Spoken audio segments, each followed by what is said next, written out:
for coming, brother. Hey, man. Thank you for coming. How you feel today? I feel great. How are you?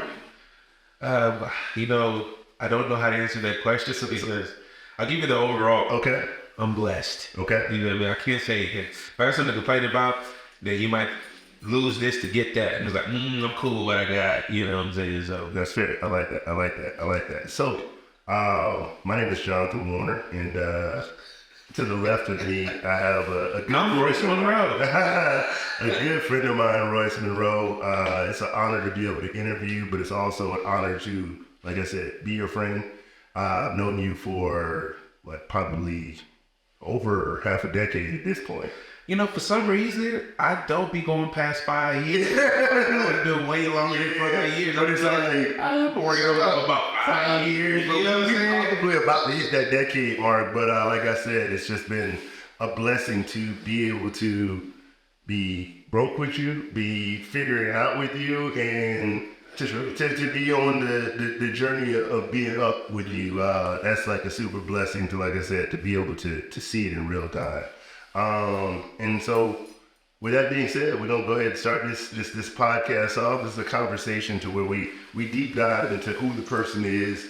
My goal is to extract as much information that can help maybe a younger you, maybe somebody who wants to be you, that's in your current age, who probably gonna realize they're not gonna make it on that particular level. If you this age, you're trying to be me. That's behind. I'm so late. So, but long story short, provide value to the end user on your journey of how you got here. So we started off on, who you are. Tell me a little bit about your origin story, where you're from, and yeah, let's just start with where you're from. Let's dive into young Royce. I'm just from a small area in Florida, Polk County, Florida. You know Polk County, like people always like, where's Polk County? And sometimes I used to just say Tampa because people can't identify Polk County with the map. But it's a collection of cities that's in between like Tampa and Gotcha. So it's like Polk County, Florida. It's the Lithonia of Tampa. I mean, Lithonia might have a little bit more going on. When I tell you, like, you go to a rest stop, I feel like that's what Polk County like. You might have a Walmart and some other stuff going on. But Okay. nothing to do. If you got Walmart, you can get business. So to start with where you are, and then we'll reverse engineer. So right now, I'm gonna ask this question twice. First question I'm going to ask is, who are you? I'm a young music professional, like industry executive, entrepreneur, and just overall businessman. Music has become my business, even though at this age I do try to expand into other endeavors that, generate revenue outside of music. But music has been what I've given my life, and that's where my talents lie in various aspects. Okay, so everybody wants to be in the music industry, or so they think. Everybody says that they do music. One of my biggest flex that I have is that my friends are actually who they say they are. Like in their bio, it matches up with what they do on a day-to-day basis. Right. That makes me feel good on the inside. So matching that up, how does one even become a part of the music industry, not including the actual talent? So, and I ask that question because I believe a lot of times we so often I want to be there. I see a particular person that's like, I want that person's job. How does one get there? So I'd like to know, what was your start into music and really the start of that start? From, whether it was tinkering around with some Technique 1200s, you may have had a little MIDI board at your house. What was that journey like for you to even introduce you into music? I mean, outside of like growing up and like, your mom playing music like on a Saturday morning or something like that, like my brother always had like a stereo system. Like I just always knew that. Like he always had some sort of thing, and he was a DJ. So that was really like, outside of just loving music, him being a DJ and seeing like the admiration that came with like being a part of the scene in a sense. That's what kind of got me a little more intrigued to it, you know. And Mom was just not playing. Mom's just like, I don't care what you want to do. This is how my mom is. This is why I'm kind of like liberal and strict at the same time. Because Mom's is like, I don't care what you want to do. Yeah. But whatever you want to do, you got to do that. Yeah. You know what I'm saying? Like, if we're going to, you know, dedicate resources to making you better at whatever it is, that's cool. But you got to do it because the bills is coming. Yeah. Like, not because you got to get out the house, but because you're about to be an adult. You don't even know what that's like. I realize now, you feel what I'm saying? Course. But it's like, you just got to do it. And so knowing, you know, like the circumstances growing up, you know, everybody got I ain't grow up with this and that. And it's like, I don't really harp on that because everybody got a different set of struggles. Everybody got a different set of steps. We all got different steps, but we can all end up at the same spot. You know what I'm saying? So I just happy to end up at the spot, regardless of what directions, you know, Siri took me on, you know, I'm here type of thing. So I don't know. It was just a certain level of, I understood the blessing of being able to be serious about something that I love that allows me to express my thought process to contribute. Type of thing. So when you're at home, you know, you're still at home, your brother's DJing, was it a beat machine that got you interested? Like, what angle of music did you say, all right, I like this? Tape recording? I used to, so, you know, when you was a kid, remember that little and red you might and want blue? to explain what tape recording is. So, you know, before there was streaming, you know, you had like physical things, CDs, cassette tapes. But you remember that one cassette tape? Matter of fact, let me go further back than that. What really got me first into audio was Teddy Ruxpin. If you don't know about Teddy Ruxpin, you too young. You feel what I'm saying? Okay. But Teddy Ruxpin was this teddy bear that kind of had a little swag to him, but he had a tape player in the back. Yeah. So of course, it comes with tapes that you're supposed to put in there, and he'll talk and say stuff. But you could put regular music tapes in there, and it'll still do the same thing. Yeah. So I was in love with my Teddy Ruxpin. You feel what I'm saying? And that led to having like the little walk around recorder that was like red, and it had the little yellow and red microphone that came off of it. So I just go around and just record people. I ain't saying nothing. I'm not interviewing nobody, but I'm just recording sound. Yeah. And then Home Alone came. Oh, the Talk Boy. The Talk Boy, the little great joint. Okay, what? I was there. You better believe I got that for Christmas. I was sure enough about that. So I just always had a love for audio, even outside of music. So that's why it's like it was more audio for me than like creating music per se. Like in my mind, when I was young and I was into audio, I really wasn't focused on doing music. I was really more focused on radio because I was like, radio is audio and personality. Gotcha. I love audio and I damn sure got a personality. There we go, put them together. And here we are. Okay, so walk me through the next steps of you saying, because like for me, I dabbled in music, and my first journey was my dad got me a pair of 1200s when I was, I believe, 14. And that was the game changer. I started doing Sweet 16s and DJing clubs in Miami that I had no business doing at the age I was. So what was your first actual introduction from a paid standpoint? Even if it wasn't paid, a job that you could be paid for? No, so the first introduction into music was as my brother grew as a DJ, he became a part of this DJ crew in Polk County. It was called B-Town Records, and they had mixtape shops like in each city in Polk County. So he managed the Plant City store. Gotcha. And one summer he just hit me like, "Hey, bro, I need you to come help me run this store." And I'm like, all right, you know what I'm saying? Like, I'm supposed to get a job anyway, and it's a job, and it's in music. So, in running the store, you know, of course, you learning how to deal with money, customer facing, inventory, all that kind of stuff. And then we started throwing parties. And so I realized at that point, like, okay, my brother's a DJ. He the talent in a sense. And so it's like, if I can focus on how to make sure we getting the money out of this situation we finna throw, my brother's gonna love me even more. That's all it was. It was just to get respect from my brother at first. You know what I'm saying? When you're a younger brother, that's the goal. So I gotta tell the story. So we threw our first party at the mixtape shop. So at the mixtape shop, the front of it is like very small, like rectangular spot. You come in, there's books that you look through and tell me what tape you want, and I go get it out of inventory. Right. The whole back part of the shop is a whole Jamaican restaurant and like pool hall type of thing. Yeah. You know what I'm saying? So needless to say, you could throw a party back there. So we had to negotiate with the guys back there. So we negotiate to do 50-50, right? Now, mind you, we saying 50-50, but it's like all they providing is the venue space. Yeah. The name of the record label is strong, and my brother's DJing is respected because he on the radio too. You know what I'm saying? So we throw the party. I'm working the door because again, it's just us partnered with them. So he gonna DJ, and we set it up to where the DJ booth is right across from the door. So it's like me at the door, and at this time I'm big. I might be young, but I'm over 300 pounds for sure. You know what I'm saying? So I look like you're the security. Yeah. So anyway, I'm watching all the money come through the door, and a thought crossed my mind like, man, we can't be splitting 50 with these guys. 50, that's a lot. 50, crazy. Because it's the thing. It's 50-50, but they still running concession. Yeah, so people buying chicken wings and sodas and all kind of stuff, and we ain't getting no money off that. Yeah. So I said, you know what? I said, every 20 and up that come across my hand, I'm putting that to the side. You know what I'm saying? Fair enough. Bang. End of the night come.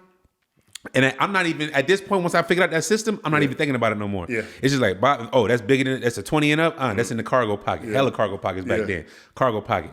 End of the night come, and I made sure not to go crazy because it still got to look a certain way. Because I'm like, mind you, I've never thrown a party. I was good in math. So I was just like, the numbers can't be too skewed. You know what I'm saying?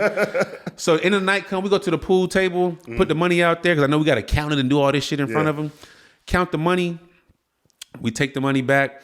We go back up to the front, and at this time, I forgot about all the money that's in my cargo pockets. You know what I'm saying? Because I'm just focused on what we doing. So we shut down. We go back up to the front, and then I'm looking at my brother. Now, mind you, my brother is a DJ. He popping. So he used to getting paid certain amounts and da-da-da-da. I think we probably had to split maybe like $500-$600 with these guys. So that means that we probably taking back $250, $300. You know what I'm saying? And so he looking at, damn, I want to take care of my little brother. So we get back up to the front. I remember just looking at his face. He's so depressed and shit. And I'm looking at him like, damn, he upset. And I was like, oh yeah. I hallelujah when we came.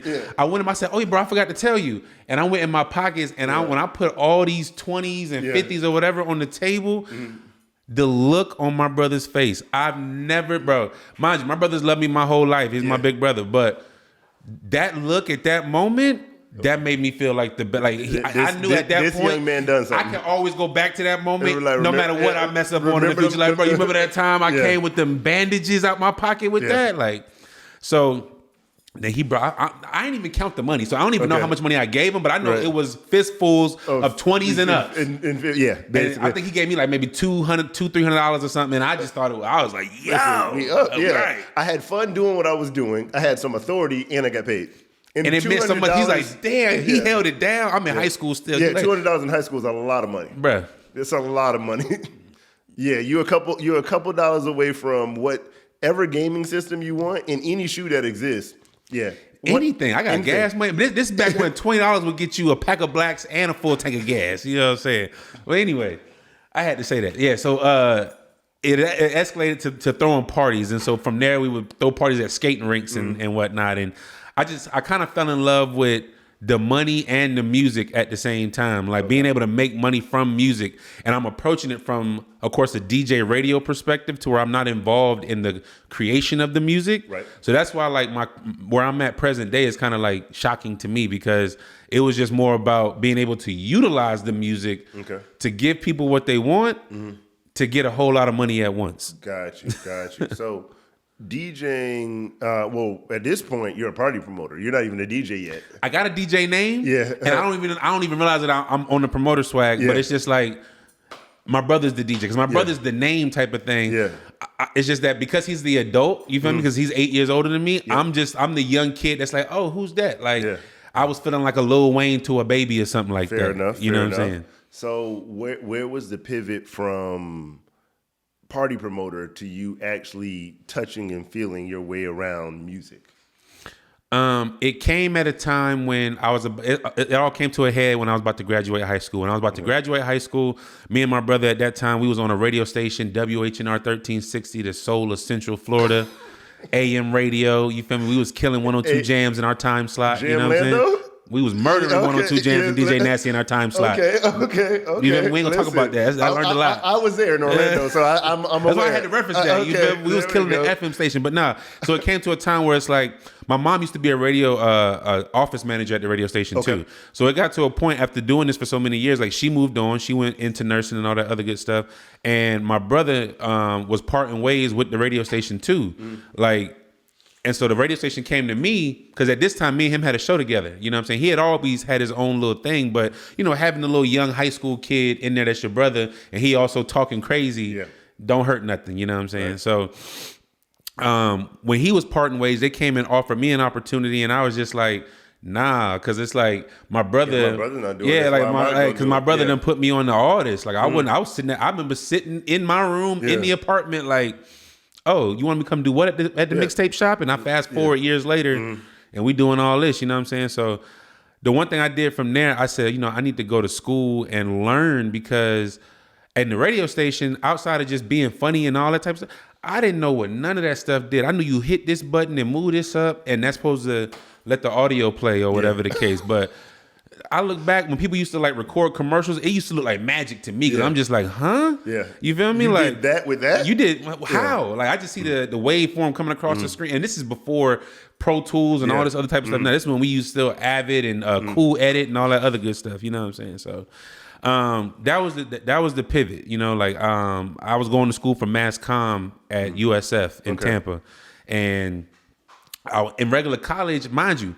Even though I'm coming from doing the parties and whatnot, we're not coming from like super bread. You know what I'm saying? So when I graduated high school, I think I probably saved up like maybe $20,000, right?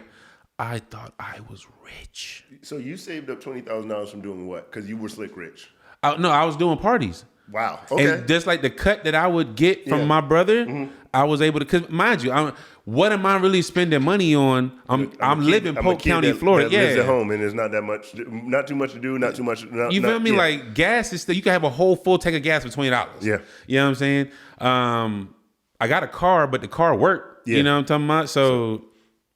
What's the issue? Nah, you feel me? I still school clothes still get bought for me. 20 bands and like we're at the end of the 90s, like early 2000s. That's a lot of money. It's a lot of money. That's a lot of money. So proceed. So go to college, and so with the 20,000, I'm like, it's not even a question that I'm finna go live in my own apartment, like dorm. Like what's that? Like I got money.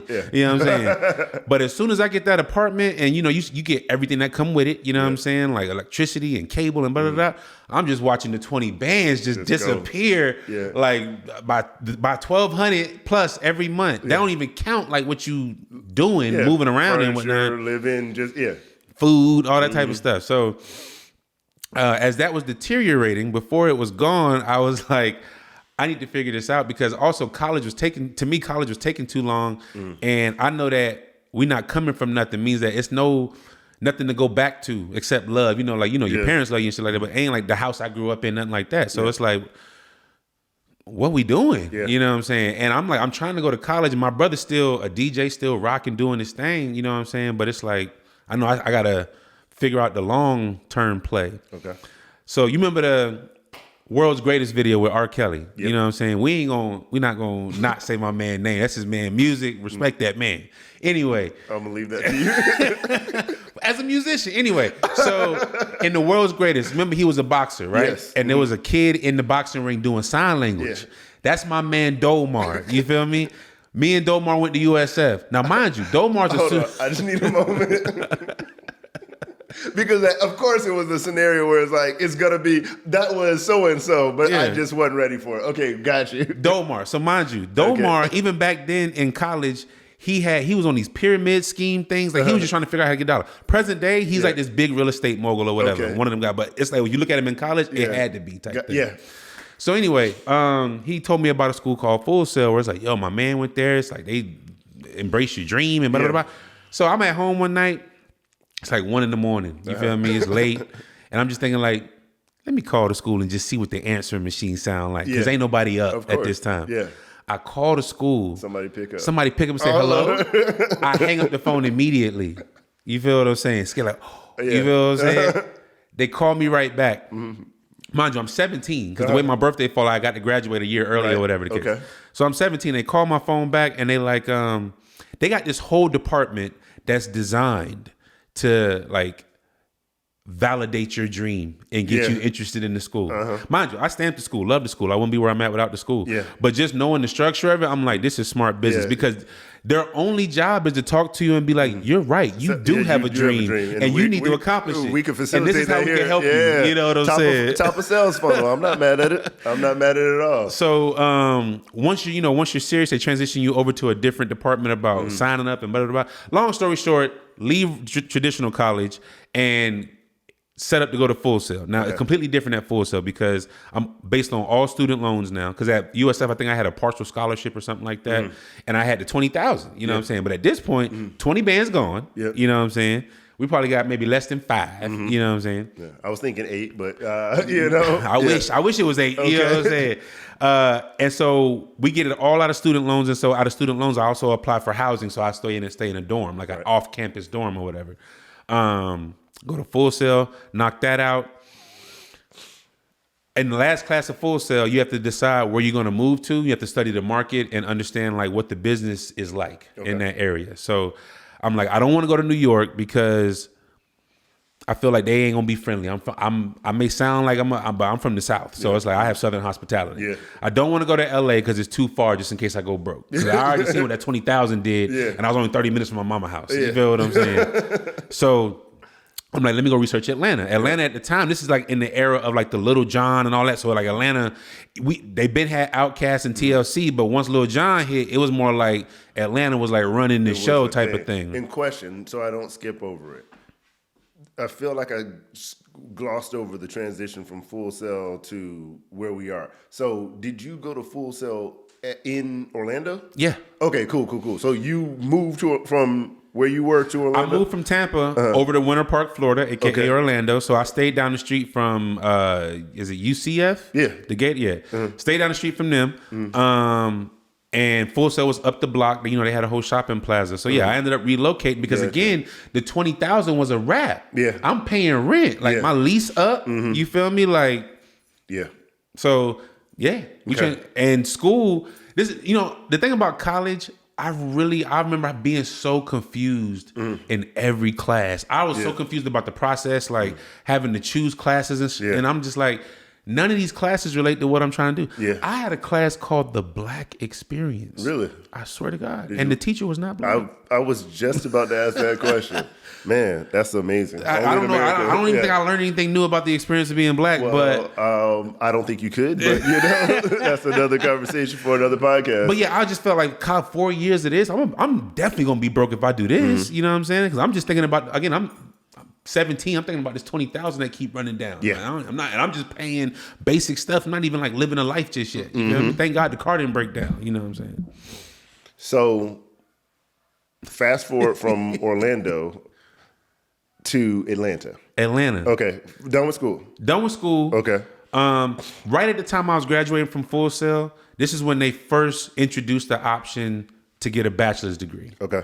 And I was thinking in my head, like, okay, I just got this associate's degree in recording arts and science. I could stay an extra 7 months because it was only 7 months at that time to get this bachelor's degree. I said, or I can take that same 7 months and go to the area that I'm not even familiar with yet and try to make an impact. Gotcha. You know what I'm saying? I chose to go to the area and make an impact. You know what I'm saying? I said, I'll go back to school. You know what I'm saying? And I did. You know what I'm saying? But I ended up moving there. I seen the paperwork on your wall. He did go back to school. I did. You feel me? Bachelor's degree in music business. Stop playing. But anyway, I moved with my last $5,000 from student loans up here to Atlanta. Yeah. And I just said, we're going to figure it out. I ended up getting a job at Guitar Center. And I think about how organized I was back then and just researching opportunities. I had this book where any business card that I got, I put in this book. And this is in the time where ain't no directions on your phone. So we were still printing off directions to go places. So I researched every record label and studio in the city and had like my own little resource book of all database. These things. So I could call and search for internships and opportunities. And I ended up getting an internship at V103. Okay. And so, because mind you, to this point, I went back to school to learn audio, because when I was in the radio station, I didn't know how to work nothing. Gotcha. But my background was in radio, so that's where I'm thinking I'm going back to type of thing. I ended up getting the internship at V103. I'm working with Portia Fox, rocking the box. Let your haters be your motivators. And I'm just fast forwarding through it. As that internship comes to an end, her producer was transitioning, about to move on or whatever, and they was offering me the job. So I'm just like, that's what we're here for. That's what get me out of Guitar Center. Please. You know what I'm saying? So the first day I show up for the job, like being like on the job, you know what I'm saying? Something happened with Portia where she couldn't show up. And long story short, the show was on hiatus after that. It's almost like the pandemic hit on the show, but not in real life. You know what I'm saying? So I don't have that job. I still work at Guitar Center essentially. From there, I would like engineer on the side, but I didn't take engineering seriously like that because even what I learned as an audio engineer, like from a recording musical aspect, it didn't make sense until 6 months outside of school. Okay. I was like, EQ, compression, dynamic, time-based.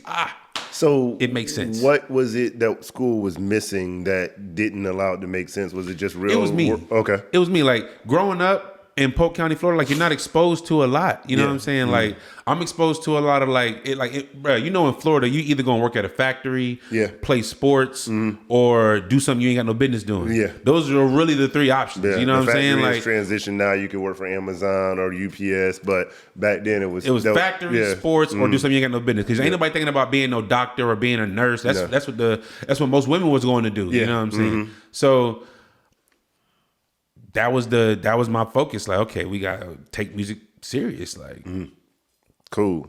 So we're back at Guitar Center. Okay, yeah, back at Guitar Center, and I guess now I'm focused more on like seeing who I meet and whatnot. I end up meeting who's the first person. Matter of fact, even while I'm working at Guitar Center, I end up meeting Biddy. Okay. And Biddy's a dope promoter here in the city, legendary. Yep. But even back then, he managed a lot of artists. And because of somebody that I went to school with, he was a producer. Of course, again, I was just an audio engineer. I'm not understanding nothing about the producer grind and all that. Yeah. He out here moving and shaking. Because this is back when Dipset was cracking. He was from New York. So he had, he was decked out, throwbacks. Like, he was getting money regardless type of guy. Yeah. You feel me? So he's also a producer. So he moving in circles with people. Long story short, he's producing beats and he called me in the engineer and I get to record Loon from Bad Boy. That was my first notable recording of somebody. You know what I'm saying? That's a pretty, that's your first. And again, I don't know what year Loon we're talking about, but I don't think it matters as that's your first, like, as you said, notable recording. That's pretty up there. Mind you, it's Loon, so that means that I Need a Girl had to been out already. Exactly. Yeah. No, we grew up on Bad Boy, man. They're going through some things now, but we grew up on them, and that's important. So anyway, Loon. And then from there, it was just like spotty. I would record out of my crib. I would record Q the Kid, and eventually, by still being affiliated with Biddy, I ended up working with Verse Simmons one day. Okay, which is still my best friend to this day. Right, and it's like working with him.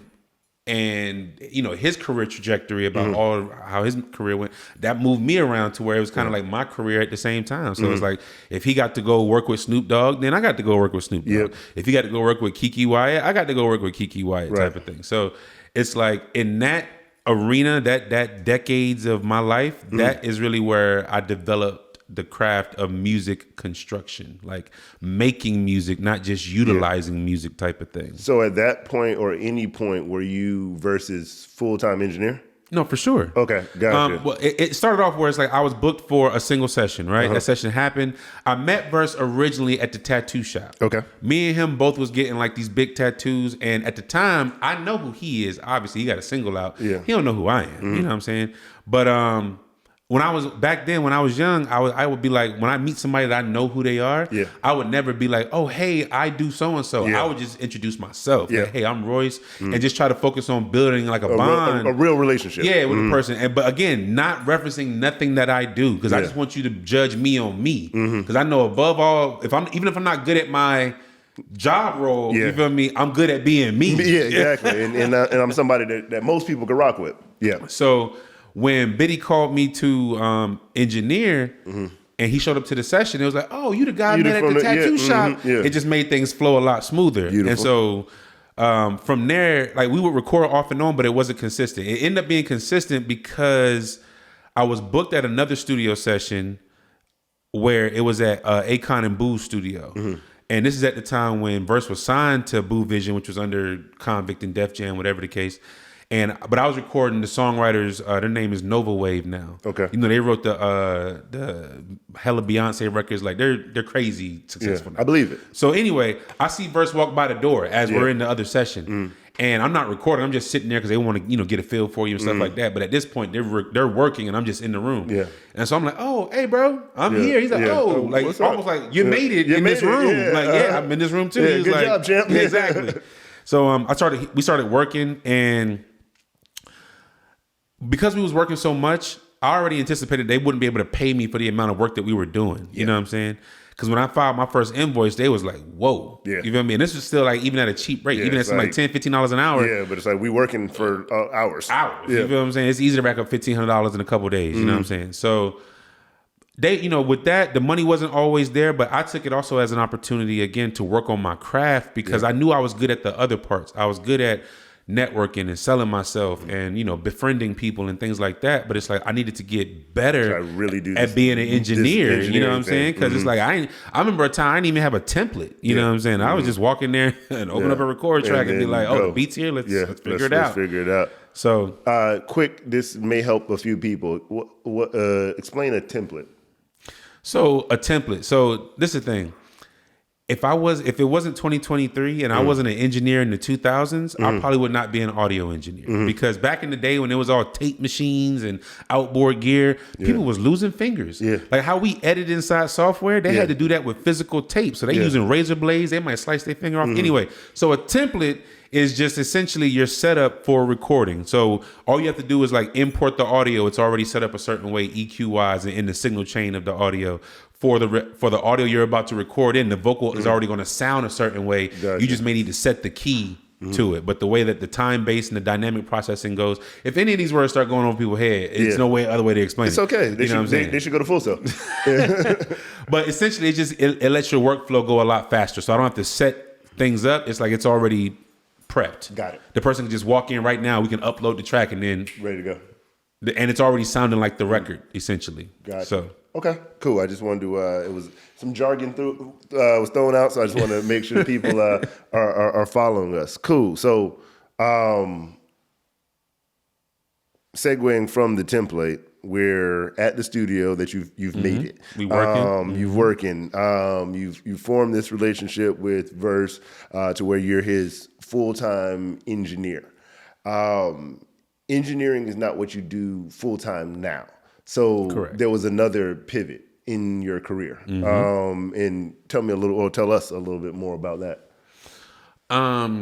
So when I was engineering, right, mind you, this is at like being entry level, but then being in the industry. This is what I tell my young engineers now, where it's like you're in it right now. So you have an opportunity to help us work on something that's forever while you get better at what your position is, right? Yeah. So while working under like Verse with at Boo Akon situation, I got to meet all kind of people, like Kanye, like hella people. You know what I'm saying? So and. To cut you off, I hate not to cut you off and then cut you off. I'm absolutely cutting you off. I think there's so much value in proximity, but we live in a world where the only value is money. Right. Can you speak to that in your experience on how taking certain opportunities that may not have paid you what you were worth, and you might not even been worth that at the time because you weren't fully developed, how that got you other opportunities down the road?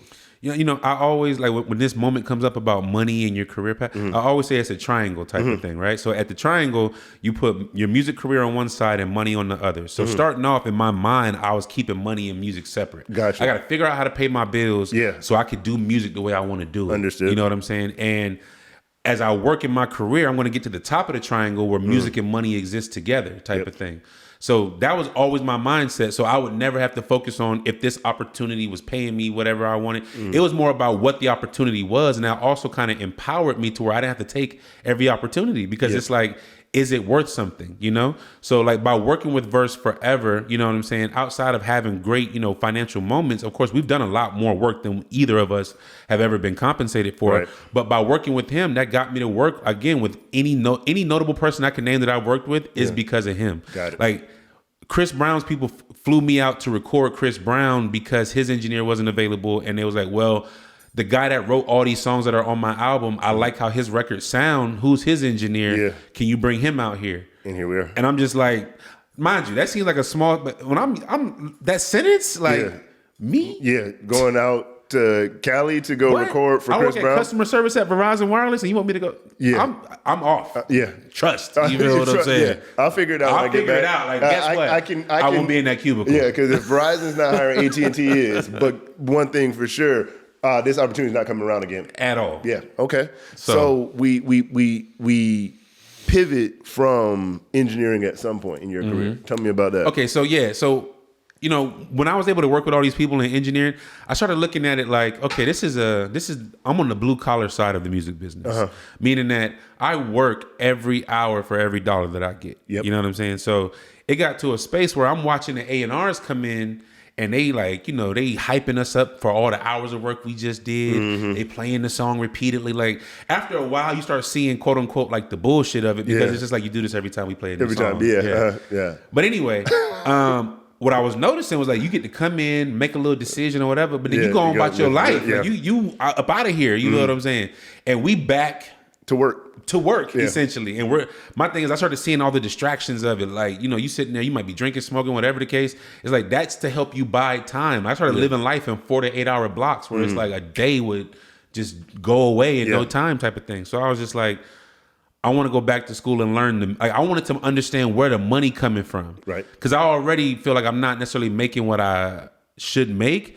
And I'm hearing the work that I'm a part of, like on the radio and doing all these big things. And it's just like, I don't understand.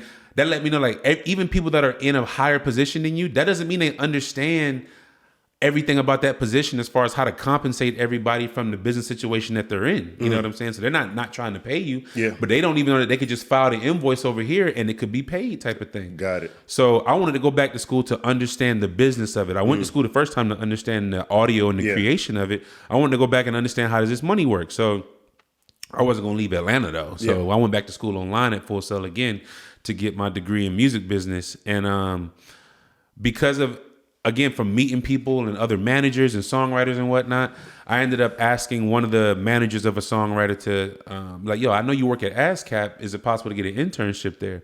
And that was a moment where they were like, you know, I didn't think, you know, you were interested in the administrative side because I'd be seeing you with the artists. Yeah, you everywhere. You be living your life with the artists. Like, you be on some rock star type of stuff. That is one thing, you know, if I can give a word of advice for anybody who does anything in a creative space, sometimes posting content with regular people helps. You know, if I'm a barber and then the only things I'm doing is you see me cutting little baby's hair, I've canceled out 90% of people who would be following me because they're automatically like, oh, if you're cutting his hair, I can't afford you. And so similar scenario where he was like, you over here, you over there. I see you everywhere. Yeah, like I don't think you don't want to do, you don't want to do this little stuff where you're like, no, I'm trying to go to work and get paid every day. Bruh, and like, I'm really smart. Yeah, but not when people call me. I want to get paid every day.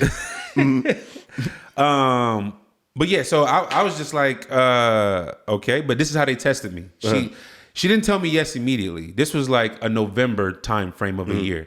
And she was like, okay, it was November something. She's like, the internship starts on March, whatever the date was. Yep. She was like, if you show up on this date at this time in March, you got it. Mind you, it's November of the previous year. Yep.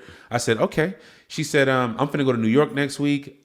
And, you know, she's telling me like it's going to be the holidays, but March, whatever the case, you got it. Yeah. Cool.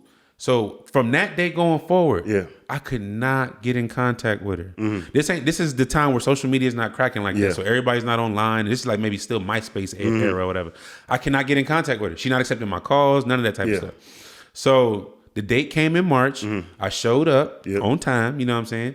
And long story short, she was just like, I was just testing you to make sure you were serious. Because again, I'm choosing you as my option for an intern. Yeah. Her other counterpart there chose their option for an intern type of thing. So you're representing me type Yeah, at the end anywhere of the we day. go, I need you to be the person I need.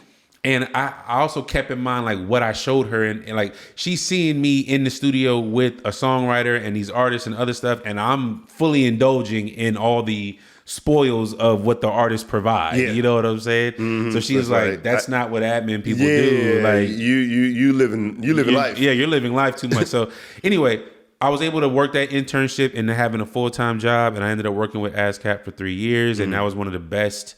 Another great experience in my career building aspect, because it really let me understand activity and like ROI, like how active the song is and what kind of money that equates to. Yeah. And then understanding the process to make sure you can capitalize on that money as an individual that's entitled to it. And briefly just go over ASCAP, or just like what how distribution works, or what you did with ASCAP. Well, ASCAP is American Society of Composers, Authors, and Publishers.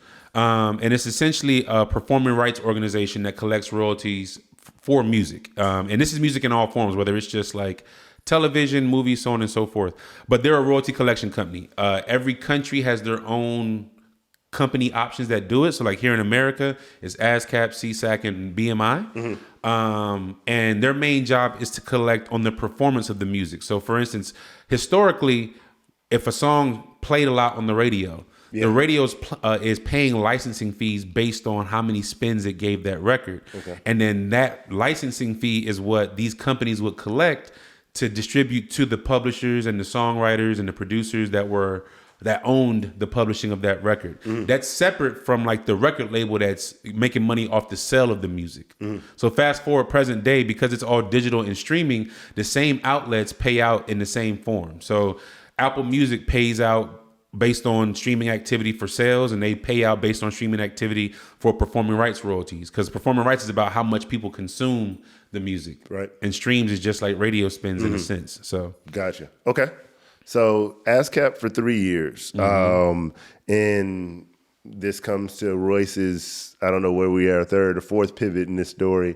At some point you leave ASCAP. I remember this transitional period, because it was a long transitional period. How, and that's kind of getting us to where you currently are present day. Tell me a little bit about the decision to leave ASCAP, or even the opportunity to leave ASCAP, and kind of segue us into where you are now. You know, while I was working at ASCAP, I was still in the mindset of like the opportunities for my career. Okay. At no point in time with all these glorious things that I'm doing, am I financially stable. Right. I'm making next to no money just because of me being so entry level, right? So while I was working at ASCAP, I was still engineering on the side, but because of working at ASCAP and getting to meet other A&Rs and so on and so forth, I was able to get a job as an engineer for Atlantic Records. So I could just be at their disposal. Like whoever they needed me to come record, and it's set up like payroll, which is different, where you don't have to file an invoice. You just have to submit your hours, and then it's a direct deposit on your account. It's a job. It's a job, but you don't get paid if you don't work. So if they don't book you that week, it's nothing. You know what I'm saying? So at that time, I'm engineering and I'm working at ASCAP, because without going into it with too much detail, it's like being involved in other activities that was putting too much at risk. I was like, if it don't come from music, I don't want to do it type of thing, you know? So that's what I was doing. Working at ASCAP, working at Atlantic Records. And then working at Atlantic Records, they were stationed out of a studio that was owned by DJ Drama. So at that time, I'm getting to kind of, rub shoulders with more people that are outside of the circle of people that I've already met and known. Because I'm thinking like I could never be a part of another like situation like Convict or Boo Vision, like on some, miracles don't happen twice kind of thing. Like me? How, so this is a real corporate structure where it's just like, I'm just an engineer. I work with certain consistent artists, but it's only because they're signed to the label type of thing. So at a certain point, Drum would always just be around. It's his building. You know what I'm saying? So he would come in and out of rooms or whatnot. And one day he came in the room and I was advising the interns of how to do something because they were having a problem with like parking or something in the parking lot.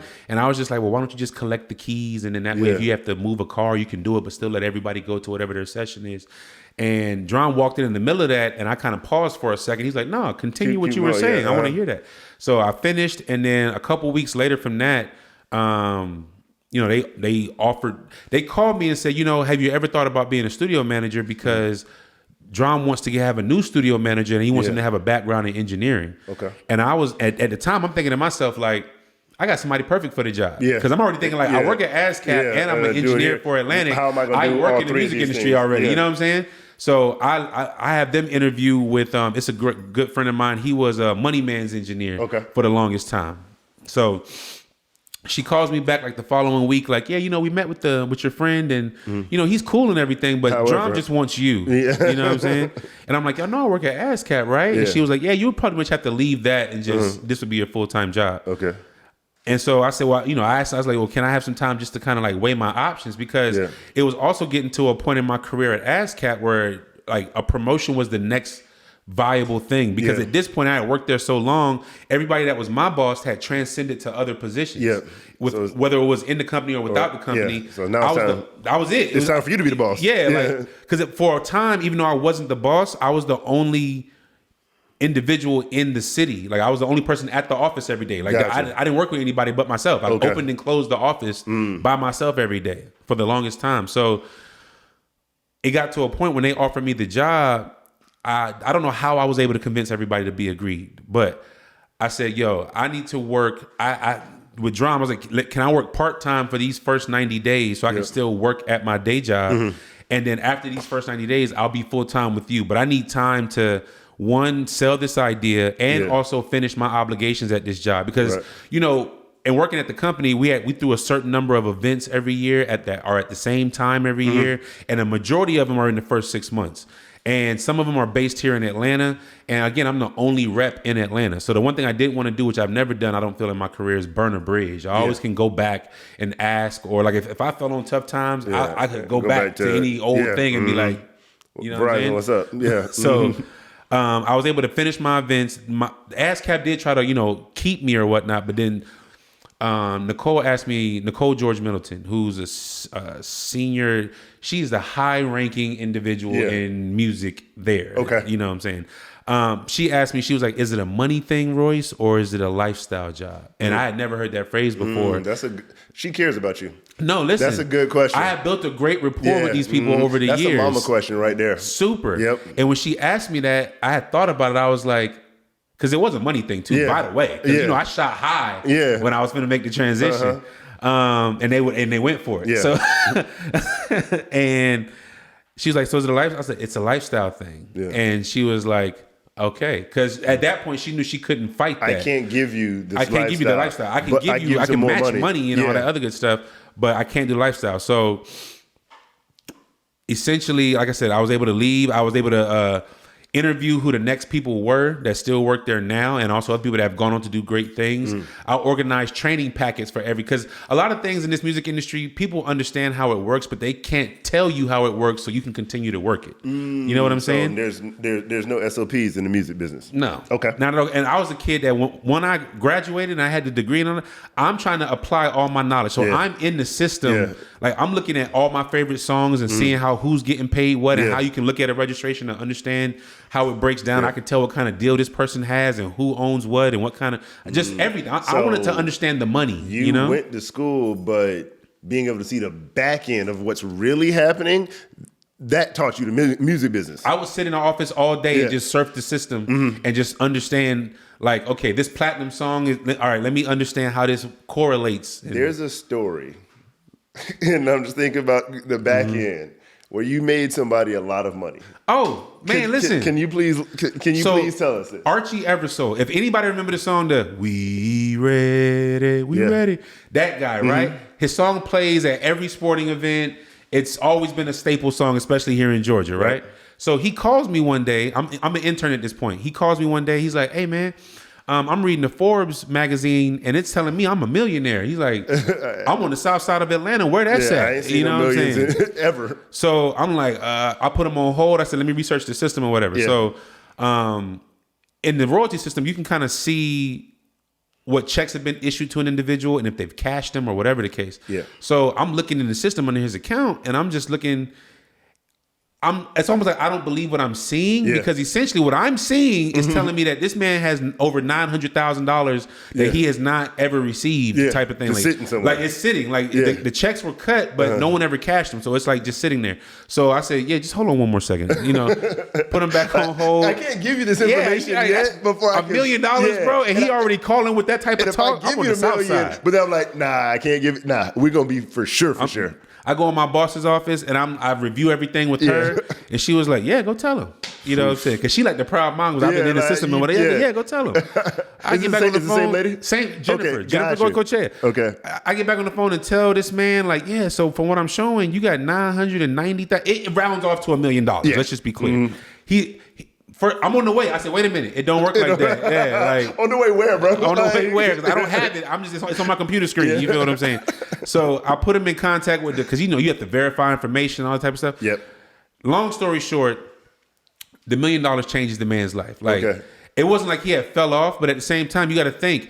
The reason he had $1 million sitting is that from the day that he was hot in his music career, as much as that song did on radio play, in arenas and stadiums and he had never seen any of that money. So it accumulated to a smooth $1 million. So he's been living his life more like humble in a sense than this extra $1 million sitting here. This is $1 million before even where the technology is where it's at now. So it's worth a lot, way more money. You know what I'm saying? So I remember him having a celebration at this pool hall with his family, and we taking shots of like Mad Dog. So you were there. He invited me because he feel like I'm the guy that changed his life. You said taking shots of what? Because I think you're about to say Mad Dog 2020. Mad Dog 2020. That's crazy. Because he's not rich yet. You feel what I'm saying? He finna get the million. He ain't got it yet. MD 2020 at this millionaire party. I love it. Pending millionaire. Because he hadn't had it yet. You know what I'm saying? And that's what we do, throw a party beforehand. But I'm telling you, the check came. After the check came, he got his teeth, he cleaned, he started getting acting roles and all kind of stuff. Life went crazy, you know what I'm saying? R.I.P. to my man, but the last quarters of his life, amazing based on that $1 million come up. That turned a little bit. I wasn't ready for that, I'll be honest, but I'm going to get it together. You should know as a person from Florida, you should know that Archie Everso's no longer with us, you know what I'm saying? Man. R.I.P. R.I.P. I'm gonna get it together. It's a backstory to that, but I'll tell you that off camera. Okay, you feel me? Cool, crazy. So I just had to hear that story because that's like an awesome story. I think that's like Florida, Atlanta history, and Royce history. So we make our way to Generation Now, or really to.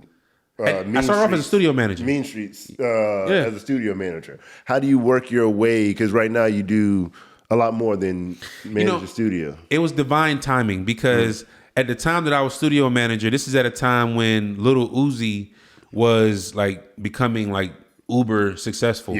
And that was their first venture into having like an artist and operating as a record label type of thing, right?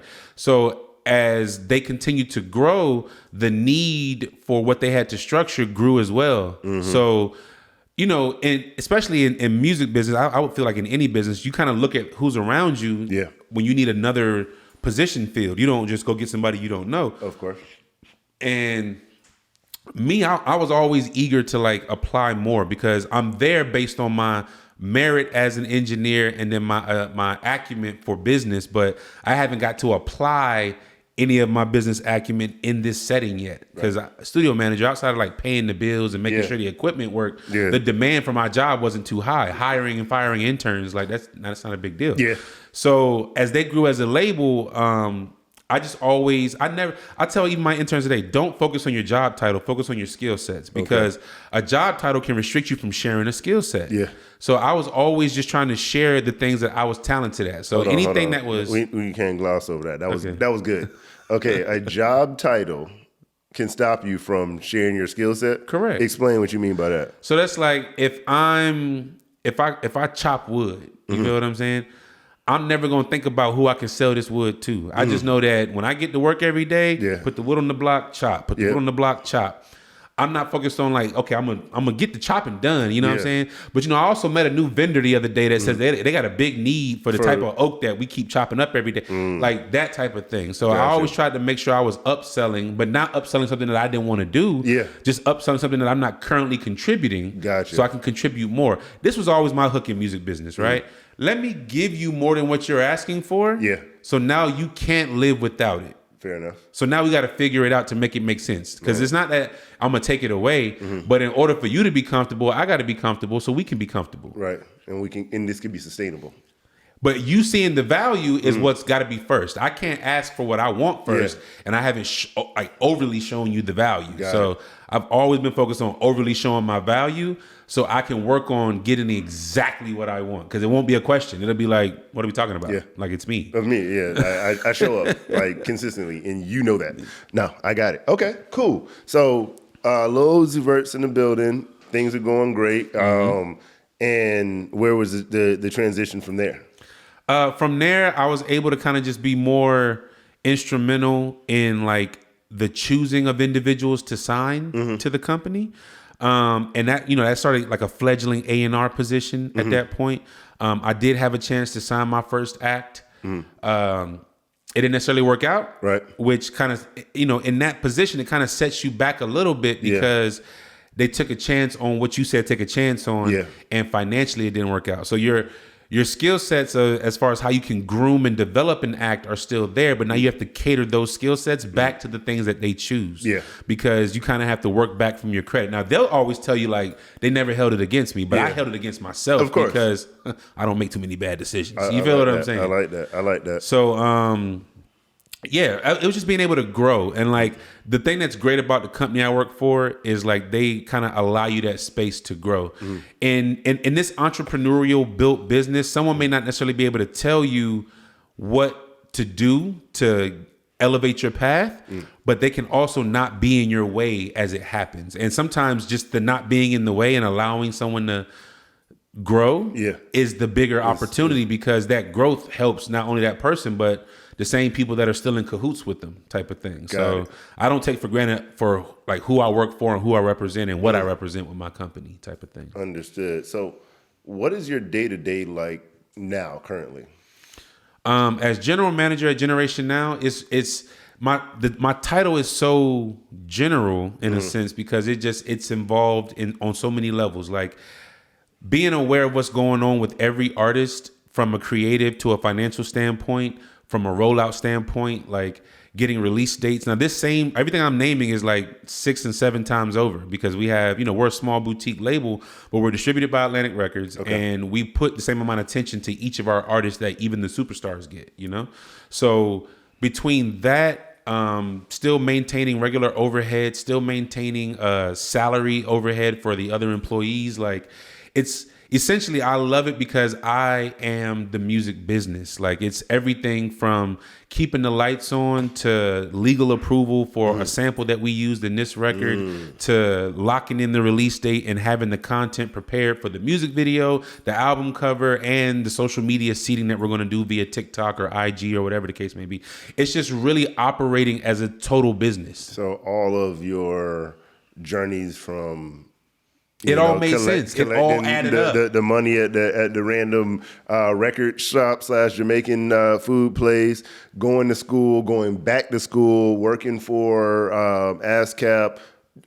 Everything is kind of it makes me who I am in my current job. It makes you also, in certain roles, you can't be a Swiss Army knife because you need to specialize. But you're, like you said, entrepreneurial built businesses where it's more things to be done for less people to do it. So this allows Royce to be more people, but also allows Royce to not be replaced. That, and it's like, for example, if I own a construction company, right, and as a construction company owner, I may not have to be an expert at flooring, electrical, and plumbing. But I need to know about flooring, electrical, and plumbing because those things relate to the integrity of the business that I'm trying to execute. When someone asks me what I'm good at the music business. Like as a whole, how to create something that someone wants to hear that will generate revenue that we can grow into a lot of revenue. Gotcha. I could take you from your idea and your creative song in the studio and take you through all the steps to legitimize that to where you can see the return based on the digital and physical efforts that we're putting forth to spread the disease that is the music. You know what I'm saying? I like it. Great analogy as well.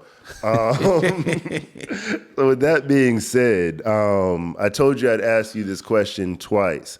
And I asked you, who are you at the beginning? If you could break down, 30 seconds or less, who are you again? And in that, let the world know, where they can find you, all that cool stuff that people say at the end of podcasts. Something might fly across the screen, right. It might not. Who knows? We're trying to figure this thing out. So who are you, my brother? I mean, essentially, I'm Royce Monroe. I'm a guy that grew up with a dream and still make sure he got honor roll in school. And I really I'm here to make sure that I show my mom the chances that she took on me were not in vain. The things that she allowed me to do, the way she chose to raise me and the mindset she gave me, that I'm going to be the man that no one even thought that I could be or probably have been before. And I want to be an example for any and everybody. Like, you can really do it. Like, from the nothing to the something. And like, no one in my family did music. No one in my family is just super rich where it's coming down off the tree. Like, this was all based on having a thought and being dedicated to whatever my process and situation was. So if I can do it, you can do it, but everybody wins different. You write your own story. And if you want to just see more of me, you can always follow me on any social media platform. It's Royce Monroe. You can Google me. I'm on Genius. Make sure you check out my track list, my records, and everything. You feel what I'm saying? RoyceMonroe. That's me. That's you. And I have actually one more question that in this slightly a vulnerable question is when you mentioned your mom. As we get up in age, our parents get up in age. This is something that I just thought about when you said that. I feel as if there's a race against time, my parents' time, to show them certain things before they leave this earth. Correct. How do you feel about that? That is on my mind every day. Like my mom, she lost the love of her life when I was younger, type of thing, right?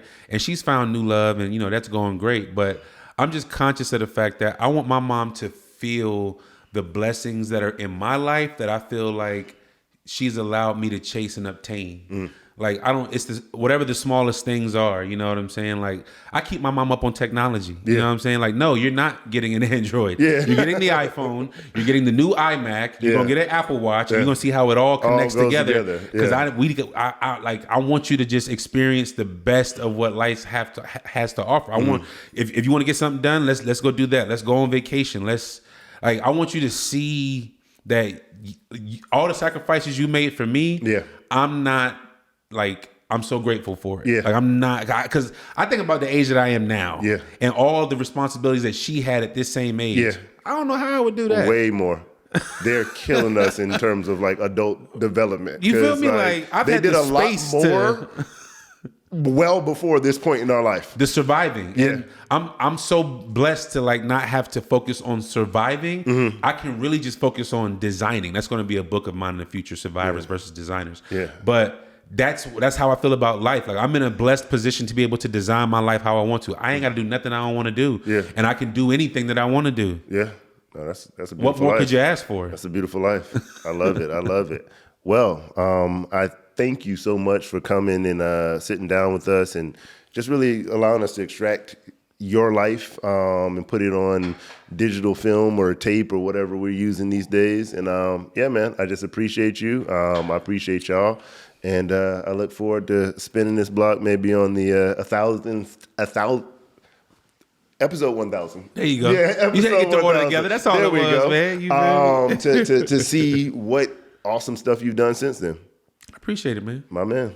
Okay. Yeah, man. We're going to get it right. We're going to get it right. Listen, I thought this right here, this would have been that would have looked like cold to the camera. It would have been decent for the camera.